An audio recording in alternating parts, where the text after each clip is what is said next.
میں آپ کے پیچھے چلتا ہوں کہ آپ میری رہنمائی فرماتے ہوئے مجھے وہ بات سکھائیں جو اللہ تعالیٰ نے آپ کو سکھائی، اور مجھے وہ علم کا کرشمہ دکھایا جو آپ کے پاس موجود ہے۔ تو حضرت خضر علیہ السلام نے فرمایا، نہیں موسیٰ، آپ ہمارے ساتھ صبر نہیں کر سکیں گے، اور اس چیز پر کیسے صبر کریں گے کہ جو آپ کی سمجھ میں نہ آئے، یعنی میرا علم ایسا ہے کہ آپ کی سمجھ میں نہیں آئے گا اور آپ صبر نہ کر سکیں گے، بار بار پوچھیں گے کہ یہ کیا ہے۔ تو حضرت موسیٰ علیہ السلام نے فرمایا، اگر آپ مجھے موقع دے دیں تو عنقریب آپ مجھے صبر کرنے والا پائیں گے، اور میں آپ کے حکم عدولی نہیں کروں گا، خاموشی سے آپ کے ساتھ چلتا رہوں گا۔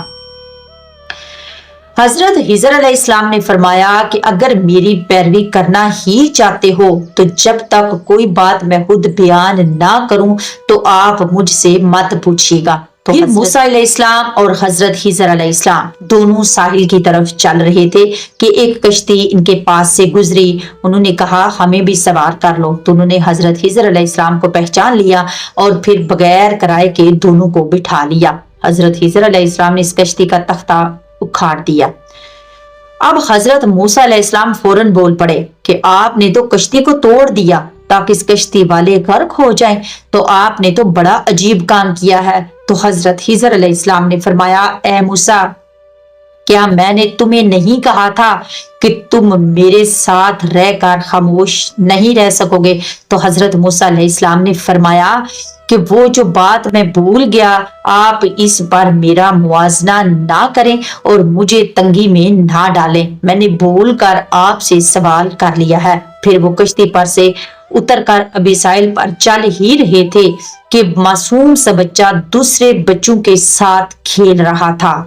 حضرت خضر علیہ السلام نے اس معصوم بچے کا سر پکڑا اور ہاتھ سے جھٹکا دے کر ایک لمحہ میں قتل کر دیا۔ اب تو موسیٰ علیہ السلام کہنے لگے، یہ پہلے سے بھی عجیب کام ہے کہ آپ نے ایک بے گناہ اور معصوم بچے کو قتل کر دیا، آپ نے بڑی بے جا حرکت کی۔ حضرت خضر علیہ السلام کہنے لگے، میں نے کہا تھا کہ آپ میرے ساتھ صبر نہیں کر سکتے۔ راوی کہتے ہیں کہ یہ بات پہلی بات سے زیادہ تعجب خیز تھی۔ موسیٰ علیہ السلام کہنے لگے کہ اگر اس کے بعد بھی میں آپ سے کسی چیز کے بارے میں سوال کروں تو آپ مجھے ساتھ نہ رکھیے گا۔ پھر وہ دونوں چلے، یہاں تک کہ چلتے چلتے ایک بستی کے پاس سے گزرے اور ان سے کھانے کے لیے کچھ مانگا تو انہوں نے ان کی مہمان نوازی کرنے سے انکار کر دیا۔ اتنے میں وہاں انہیں ایک دیوار ملی جو گرنے کے قریب تھی۔ حضرت خضر علیہ السلام نے اس دیوار کو سیدھا کھڑا کر دیا۔ موسیٰ علیہ السلام کہنے لگے، ہم ان کے پاس گئے، انہوں نے ہماری ضیافت نہیں کی، ہمیں کھانا نہیں کھلایا، آپ نے الٹا وہ دیوار کو سیدھا کھڑا کر دیا ہے، آپ نے ان کا کام کر دیا، اگر آپ چاہتے تو آپ اس کام کی اجرت لے سکتے تھے۔ تو حضرت خضر علیہ السلام نے فرمایا، خلاف توقع آپ نے پھر سوال کر دیا، آپ کہہ چکے ہیں کہ اب اگر آپ نے بے صبری کا مظاہرہ کیا اور سوال کر ڈالا تو آپ کو جدا کر دیا جائے گا، لہٰذا اب یہ وقت ہماری اور آپ کی جدائی کا ہے، اور ہاں میں آپ کو ان چیزوں کی حقیقت بتا دیتا ہوں جن پر آپ صبر نہیں کر سکے اور آپ فوراً سوال کر بیٹھے تھے۔ ناظرین، یہ جوابات اور وجوہات بڑی ہی پرلطف ہیں۔ پہلی بات کا جواب یہ ہے کہ جو کشتی میں نے توڑ دی تھی وہ کشتی تو ان مسکینوں کی تھی جو سمندر میں مزدوری کرتے تھے، اور ان کے آگے ایک بادشاہ تھا جو ظلمن کشتیوں کو چھین لیتا تھا، تو میں نے چاہا کہ میں اس کشتی کو عیب دار کر دوں۔ جب کشتی چھیننے والا آیا تو اس نے کشتی کو عیب دار سمجھ کر چھوڑ دیا اور وہ کشتی آگے بڑھ گئی، اور کشتی والوں نے ایک لکڑی لگا کر اس کو بعد میں درست کر لیا۔ دوسری وجہ سنیے کہ وہ لڑکا جسے میں نے قتل کیا ہے فطرتاً کافر تھا، اس کی ماں باپ سے بڑا پیار کرتے تھے، تو وہ جب بڑا ہوتا تو وہ اپنے ماں باپ کو بھی سرکشی میں پھنسا دیتا، تو ہم نے چاہا کہ اللہ تعالیٰ ان کو اس لڑکے کے بدلے میں دوسرا لڑکا عطا فرما دے